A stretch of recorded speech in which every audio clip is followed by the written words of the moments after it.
میوانێکم هەیە بەڕێز ئەنوەر حسێن چاودێری سیاسیە بەڕێز ئەنوەر سوپاس ئامادەبوون دەکەم کە لەگەڵ کێنێنی خوێندنەوەی ئێوەکو چاودێرێکی سیاسی بۆ تەواوی پرۆسەکە چۆنە ئەم پرۆسەیە چ زیانێک بە دانیشتوانی وڵاتی ئێران دەگەیەنێ لە ڕووی ئەوەی کە ئەم پرۆسەیە دەبوو لە بەهاری ساڵی 2025 هەڵبژاردننی سەرۆکێکی نوێی سەرۆکۆماری ئێران بەڕێوە بچوایە بەڵام بە هۆکارێکی چاوەڕوان نەکراوە بەهۆی تێکشکانی هێلۆکۆپتەرەکەی ئیبراهیم ڕەیسی و چەند بەرپرسێکی باڵای وڵاتەکە پرۆسەکە پێشخرا. زۆر سپاس لە ڕاستیە بەگشتی پرۆسەی دەنگدان ئەوەی کە جەنابی ژووتت پێشوەختە بەهۆی کەوتنە خوارەوەی فڕۆکەی ڕەیسی لە مانگی ئایاری ڕابردوو دەستی پێکردوە پێی دەستوری ئێرانیش هاتووە کە مەسەلەن دوای مردن یان بە هەر جۆرێک کە سەرۆکۆمار پێەکەی لە دەزەدا پێویستە لە ماوەی 50 ڕۆژە هەڵبژاردن بکرێ ئەمە دیوە یاسای و قانونیەکەیەتی ئەوە نۆرماڵە بە نظری من پێشکەوتنی مەسەن هەڵبژاردنەکە کاریگەریەکی نێگەتیفی نییە بەڵام قسەکەوەیە کە ئەم هەڵبژاردنە بۆ کۆماری ئیسلامی ئێران لەم هەلومەرجایە گرنگە بەو دەلیلەی کە ئێران ڕوبەڕووە لەگەڵ قەیرانگەلی زۆرا و زۆر چ لە ناوخۆ قەیرانی ئابووری و بوونی ئەتراز و ناڕەزایەتی خەڵک و کاریگەری گەمارۆ ئابوووریەکان و مەسلەی حیجابی زۆرە ملی هێشتا گەرم و گوڕی خۆپشاندانەکانی شۆڕشی ژینا و شۆڕشی سەوز وانە هەمووی هێشتا کاریگەریان ماوە بۆیە ئەبینی مەسەلەن لە دەنگدانی ئەمڕۆ ئامارەکان ئەڵەن کە تا ئێستا ڕێژەی دەنگدانی خەڵی زۆر لە خوارەوەیە و لە ئاستی چاوەڕوان نەکراودایە ئەنیکە هەر بۆیە ئەمڕۆ لە کاتی دەنگدانی خامنەی ڕابەری باڕای کۆماری ئیسلامی ئێران ڕایگەیان کە دەنگدان کارێکی زەروریە بۆ خزمەتی ئێرانە ئەو دەلالەتە لەوەی کە ئێوێ خەڵک هاندا بەڵام میدیاکان ئەڵێن بەشێکی زۆر لە گەنجانی ئێران بایکۆتی هەڵبژاردنەکەیان کردو بە دەلیلی ئەوەی جۆمان لە هەندێکیان بووکاڵێ هیچ شتێک لە چارەنووسی ئەمە ناگۆڕێ و ژنان و کچان بە تایبەتی پێیان وایە مەسلەی حیجاب مەسلەیەکی گرنگە بۆ ئەوان هەرچەند جارێک دەو لە هەڵبژاردنەکانی خاتەمی وعدیان پێدرێ ئەمە خواستی ئەوان جێبەجێ بکرێت کەچی دوایی کە ئەحمەدی نەژادێ لایە بە دوای ڕۆحانی دێ وعدێشکیان پێدا خەڵک ینی بەشێک لە خەڵکی ئێران ئەڵێن ئەو وعدانەی کە پێمان نەدرێ لە کاتی هەڵبژاردنەکەیە چ لە سەردەمی محافزکارەکان و لە سەردەمی ڕیفۆرمیستەکان بەجیان ناگەێنن و ناتوان خواستی ئێمە بەدیبێنن و پێشیان وایە دەنگدانی ئەوان ناتوانێت ئاڵوگۆڕ لە سیاسەتی کۆماری ئیسلامی ئێران پێک بێنێ و پێشیان وایە دەنگدانی ئەوان جاری وایە یا زۆر جار خواستەکانیوان نایەتە دی ئەوان دەنگ بە کاندیداتۆرێکە دەن ئارەزویانە بەڵام سەیرەکەن سندوقەکانی دەنگدان شتێکی کە دێتە دەر ئەوەش تەحسیل حاصلە کە لە سیاسەتی کۆماری ئیسلامی ئێرانە بە نظری من ئەوەی کە ئەوە دەنگدەران نین کاندیداتۆر هەڵبژێرنەوە سندوقەکانی دەنگدان نییە بە تەنیا وەکو سەرکەوتوو بێنێتە دەرەوە ئەوەندەی کە سیاسەتی گشتی کۆماری ئیسلامی ئێران کە ڕابەر تەحدیدیەکە ئەو بڕیارەدا لەسەرەوەی کە کامە لەم کاندیداتۆرانە دەرچێ و کامیان بە قازانجی سیاسەتەکانی ئێستا یا ڕۆژی کۆماری ئیسلامی ئێرانە. باش کاک ئەنوەر باسی قەیرانگەلێکت کرد لە وڵاتەکە یعنی بە دیاریکردنی سەرۆک کۆمارێکی نوێ بۆ وڵاتەکە چارەسەری تەواوی و گرفتانە دەکات یاخود دیاریکردنی سەرۆک کۆماری وڵاتەکە هەمان سیستەمی سەرۆک کۆماری پێشتر جێبەجێ دەکەن. جارە بە ناسخان ینی لە کولدا بایەکشت پێ بڵێم سیاسەتی کۆماری ئیسلامی ئێران ڕووبەدەرەوە سیاسەتێکی کۆنکرێتیە سابت کراوە کە چییە؟ ئەویشەوەیە کە نانەوێ بە هیچ جۆرێک بکەونە ژێر هەژمون و هەیمەنە و داواکاریەکانی بە تایبەتی وڵاتە یەکگرتووەکانی ئەمریکا و ئەوان شەڕێکی تاریخیان لەگەڵ ئیسرائیل هەیە و نیگەرانن لە سیاسەتەکانی یەکێتی ئەوروپا پیان وایە وابەستگی هەیە بە کۆماری ئیسلامی ئێرانەوە بەڵام ئێستا قسەکە ئەوەیە دوو سیناریۆ لەبەر دەم خامنەییە هەیە ئەم دوو سیناریۆ دابەشە بێ بەسەر پزیشکیان و بەسەر قاڵی باف بە نەزەری من. ئێستا هەندێک لە ئامارەکان و ڕاپرسیەکان بازەوەکەن کە پزیشکیان لە پێشەوەیە. پزیشکیان وەکو کەسایەتیەکی ڕیفۆرمیست کە لەلایەن خاتەمی، ڕوحانی، ئەحمەدی نەژاد، بنەماڵەی هاشمی ڕەفسەنجانی و خومینی و جەواد زەریف باڵی بەهێزی ڕیفۆرمیستەکان پشتیوانیەکرێن و ئەمانە نزیکن لەم ڕابەرە سیاسیانەی ڕیفۆرمیستەکان و لە چەند ڕۆژی ڕابردوودا خاتەمی وتی ئەگەرەتانەوێت گۆڕانکاری بکەن لە ژیانتا، ئەگەرەتانەوێت ئێران لە گەمارۆکان نەجاتی بێ ئەوە دەنگ بن بە پزیشکیان. لەوە تونتر ڕوحانی هات وتی ئەگەرەتانەوێت دانووسانەکان لەگەڵ پێنجایەک دەست پێ بکاتەوە لە قەوسێکا وتی ئەگەرەتانەوێت ئەو فشارە بێ ئەخلاقیانەی کە لە 3 ساڵی ڕابردوو ڕوبەڕووتان بۆتەوە کە دیار مەبەستی ڕئیسی و قەتڵەکانی شۆڕشی ژینا بوو ئەبێ ئێوە دەنگ بن بە پزیشکیان. ئەم مەسجانە دەلالەتە لەوەی کە ململانە و ناکۆشیە، بەڵام تێڕوانینی ڕابەر بۆ پزیشکیان بە نەزەری من ئەوەیە کە ئەگەر بیەوێ ڕابەر سیاسەتی ڕسمی سوپای پازداران بیانەوێ کرانەوەیەکی ناوخۆیی محەدەد مەحدود بەرنەپێش، ئەگەر بیانەوێ بگەڕێنەوە بۆ سەر مێزی گفتوگۆی پێنجایەک بە مەرجەکانی خۆیان، ئەگەر بیانەیە پەیوەندیەکانیان لەگەڵ ئەوروپا و ئەمریکا ئاسایی کەنەوە جا تاکتیکانە بێ بۆ دەستڕاگەیشتیان بەچەکی ناوەکی یان بۆ ئەو فشارە زۆر و گەمارە زۆرانەی کە لەسەریانە کەمکەنەوە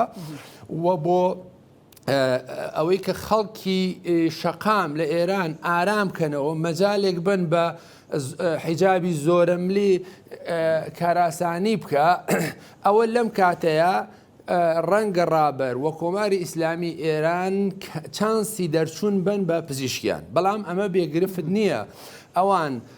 کۆماری ئیسلامی ئێران لە ماوەی ڕابردوودا ئەزمونێکی زۆری هەیە لەگەڵ هاتنە سەرکاری ڕیفۆرمیستەکان، چ لە سەردەمی خاتەمی کە زنجیرە قەتڵەکانی شۆڕشی سەوز و دوایی زیندانیکردنی کە ڕووبی و موسەوی ڕوویدا و لە کۆنتترۆلیان دەرچوو و لە سەردەمی ڕوحانی بە هەمان شێوە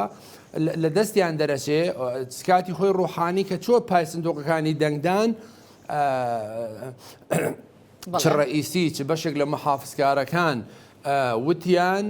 ئەوان لە خەتی خامنەی لایەنداوە، خەتی سووریان بەزاندووە، سازشیان کردەوە بۆ ئەمریکا و ئەوروپا. بۆیە قسەکە ئەوەیە پزیشکیان ئێستا یەکێکە لە سیناریۆکان ئەگەر خامنەئی و سوپای پازداران چرای سەوزی بۆ هەڵکەن بە هێشتا پزیشکیان ڕازەحە ڕیفۆرمیستە وەکو خۆیەڵێ من سواسی خاتەمی و ڕوحانی یەکەم کە بە باوکی ڕیفۆرمیستی کۆماری ئیسلامی ئێران ناوم ببن، بەڵام ئەو تەحسیل حاصڵە کە هێشتا لەژێر هەژمون و هەیمەنەی ڕابەرایە و هیچ قسەیەکی نییە لەسەر ڕابەر و لە هەمان کاتا ڕابەر و سوپای پازدارانیانێ ئەم کاندیداتۆریش کە بێ نابێت کە شەو گرفت دروستکە لەگەڵ پەرلەمان، نابێت لەگەڵ سوپای پازداران دەخالەتکە و لەوانەش گرنگتر ئەبێ ئۆکەی بدا بە هەڵبژاردنێک کە ئەنجومەنی خوبرەگان و ئەنجومەنی شورای گەوابان لە داهاتووە بۆ جێگرەوەی خامنەئی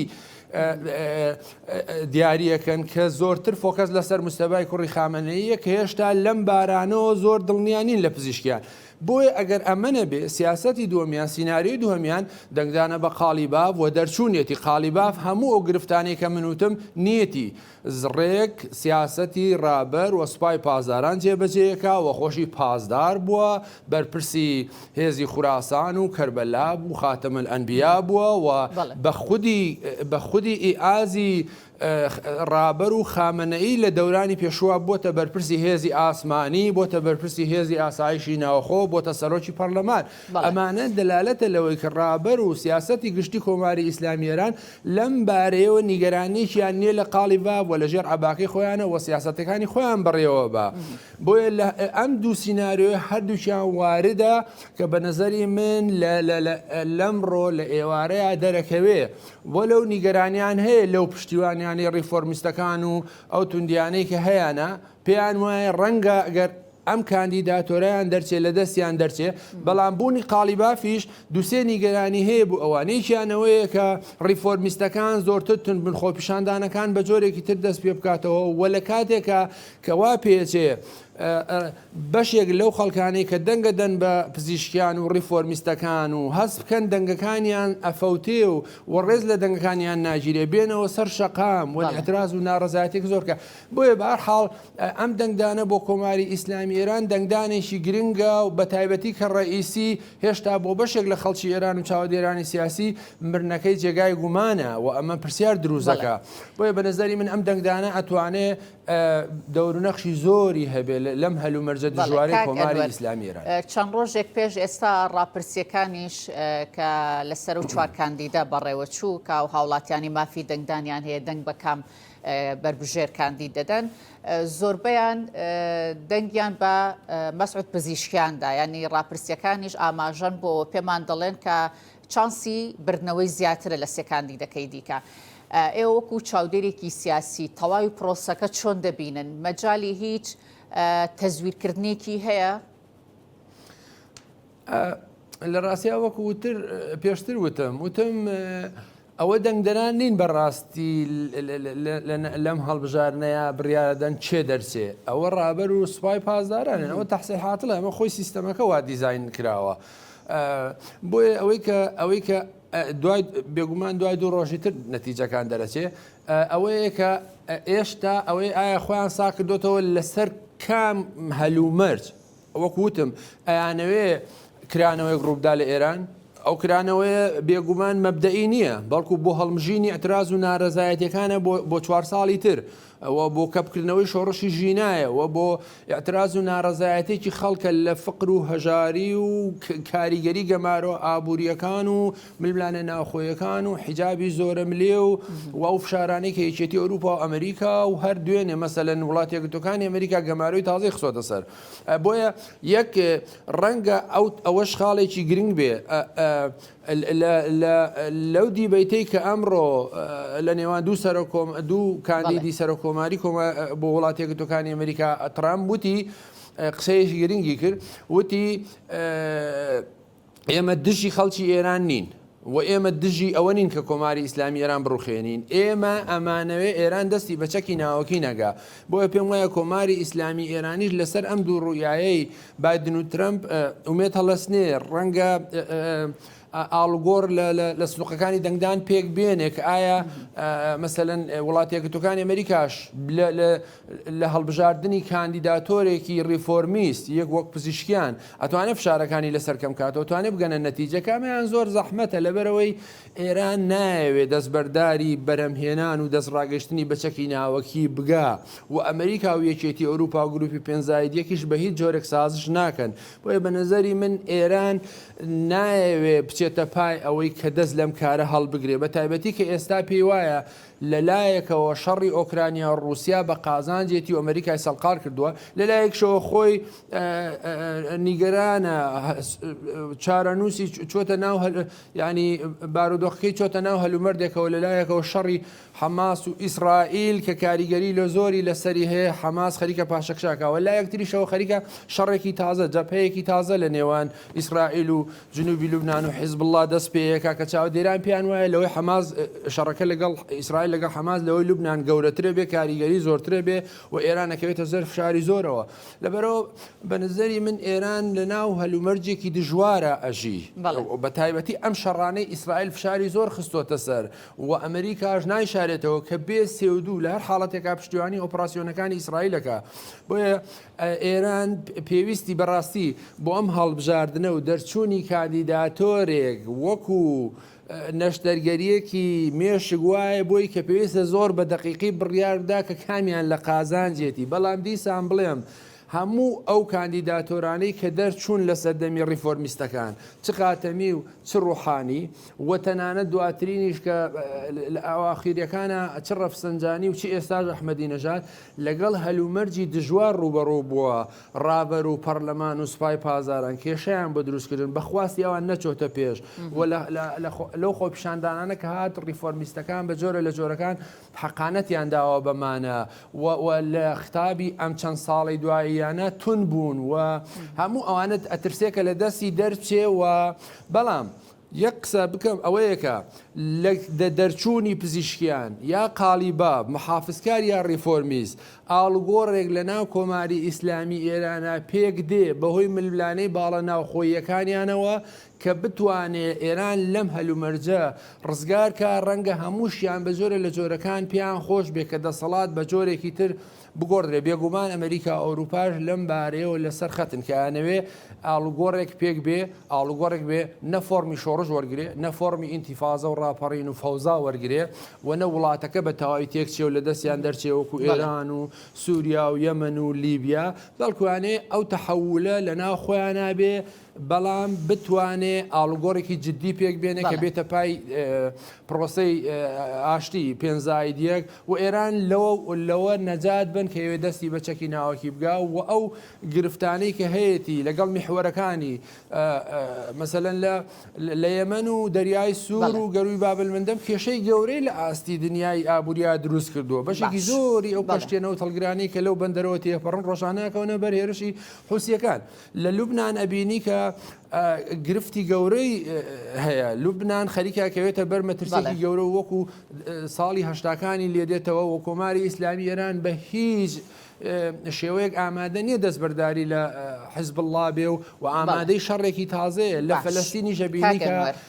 گرفتێکی زۆری دروست کردەوە بۆیە هەموو ئەوانە پێمانەڵێ کە بەڕاستی کۆماری ئیسلامی ئێران ئەم هەڵبژارنە بۆ کۆماری ئیسلامی ئێران نەتوانێت زۆر گرنگ بێ واتوانێت لێکەوتەی زۆری هەبێ بۆیە یعنی بەڕاستی سەختەکە ئینسان ئێستا بڵێ ئەمیان یا ئەویان بەڵکو یەقینم هەیە لەسەرەوەی ئەوە ڕابەرە ئەوە سوپای پازدارانە ئەیانەوەی چێ لە سندوقەکانی هەڵبژاردن بێن نەدەرەوە وەکو کاندیداتۆری سەرکەوتو. باش کاک ئەنوەر نزیکەی 61 ملیۆن کەس مافی بەشداریکردنیان هەیە کە دەنگ بن لە ئێران و لە 100 وڵاتی دیکە هاوڵاتیان دەتوانن دەنگ بدەن بەڵام هاوڵاتیانی ڕۆژهەڵاتی کوردستان بە گەرموگوڕی ناچن بە پیر سنووقەکانی دەنگدانەوە دەنگ بدەن بۆەوەی لەو چوارکانی دەسەر کۆمارێکیونە بۆ وڵاتەکەیان دیاری بکەن. هۆکار چییە کە گەرموگوڕی پێوە دیار نییە چ لە ئێران چ لە وڵاتەکانی دیکەوەی ئەوانی هەرێمی کوردستانمان بینی بە شێوەیەکی زۆر سست زۆر خاو پرۆسەکە بەڕێوە دەچێ ئەگەر بە کورتی وەڵام بیتەوە زۆر سوپاس دەکەم. لە ڕاستیە یەکیانەوەیە کە هێزەکانی ئۆپۆزیۆنی ڕۆژهەڵاتی کوردستان لە کولدا بایکۆتی ئەم هەڵبژارنانەکەن و پەیامەدەن بە دەنگدرانیان بە خەڵک کە بەشداری ئەم پرۆسەیە ناکەن چونکە شتێک لە ژیان و چارەنووسیەوە ناگۆڕێ ئەمە یەک دوو هەم خەڵکی کوردستان لە ماوەی 1-2 ساڵی ڕابردوو شایدیەوەن کە شۆڕشی ژینا بەشێکی زۆر لە ڕۆڵەکانیان گیانیان لە دەستداوە بەردەوام لە ژێر فشاران و ئەگەر هاوڵاتیەکی تورک یا فارس لە تاران لە ژێر فشارێکی مثلەن اقتصادی یا فشارێکی حیجابی زۆرم لێ هاوڵاتێکی گورد دی جارێکتە لە ژێر فشارێکی مەسلەی نەتەوەیی و لە مەسلەی ئیتنی و مەسلەی جێر ئیندیسان حیجاب و گەماروی ئابوووریە بەداخەوە کە هاوڵاتیەکانی کورد لە ئێران پیان وایە پلەدون بە چاوی بۆ چاوێکی هاوبەر سەیریان ناکرێت لەگەڵ هاوڵاتیەکانی سنتەر بۆیە ئەمە گرفتێکە و لە هەمان کاتی شار تا دێ ژیان و گوزەرانی خەڵکی ڕۆژهەڵاتی کوردستان لە فەقر نزیکە بێتەوە و دەستەنگی نزیکە بێتەوە و لە هەلومەرجێکی دژوار ڕوبەڕوو بێتەوە ئەمە بە نەزەری من هۆکارێکی سەرەکی هۆکاری گرنگتریش کە گشتیشە ئەوەیە کە هاوڵاتیەکانی ڕۆژهەڵاتی کوردستانی وەکە هاوڵاتیەکانی تری ناوەند پێیان وایە هیچ شتێک لە ژیان و چارەنووسیەوە ناگۆڕێەوە سیاسەتەکە سابتکراوە جار بۆیە مەسەلەن ئەگەر پزیشکیان هیچ چانسێکی دەرچوونی نەبێتەوەتا بۆچی لە پاڵاوتنی شورانی گابان دەرچوە بەشێکی بۆ گەرمکردنی ململانەکەیە چونکە ئامارەکان دەڵێن تەنها لە 125 خەڵکی ئێران و محافزکارەکانە سندەنگەدەن ئەگەر زۆر بچن و لە هەمان کاتیشا ئەڵێن 25ەکەی تریشی ریفۆرمیستەکانن بۆ گەرمکردنی هەڵبژارنەکەیە منافسەکەیە بۆیە بە نەزەری من لەم 61 ملیۆنە ڕەنگە ئەم هەڵبژاردنە بە بەراورد هەڵبژارنەکانی پێشووتر کە گەیشتۆتە 47 و 51وانە ڕێژەکە زۆر کەمتریش بێ. بەڵێ دووبارە سوپاس دەکەم بەڕێز ئەنوەر حسێن چاودێری سیاسی لە سودیۆکانمان لە شاری سلێمانی لەگەڵ کێنێن بوویت.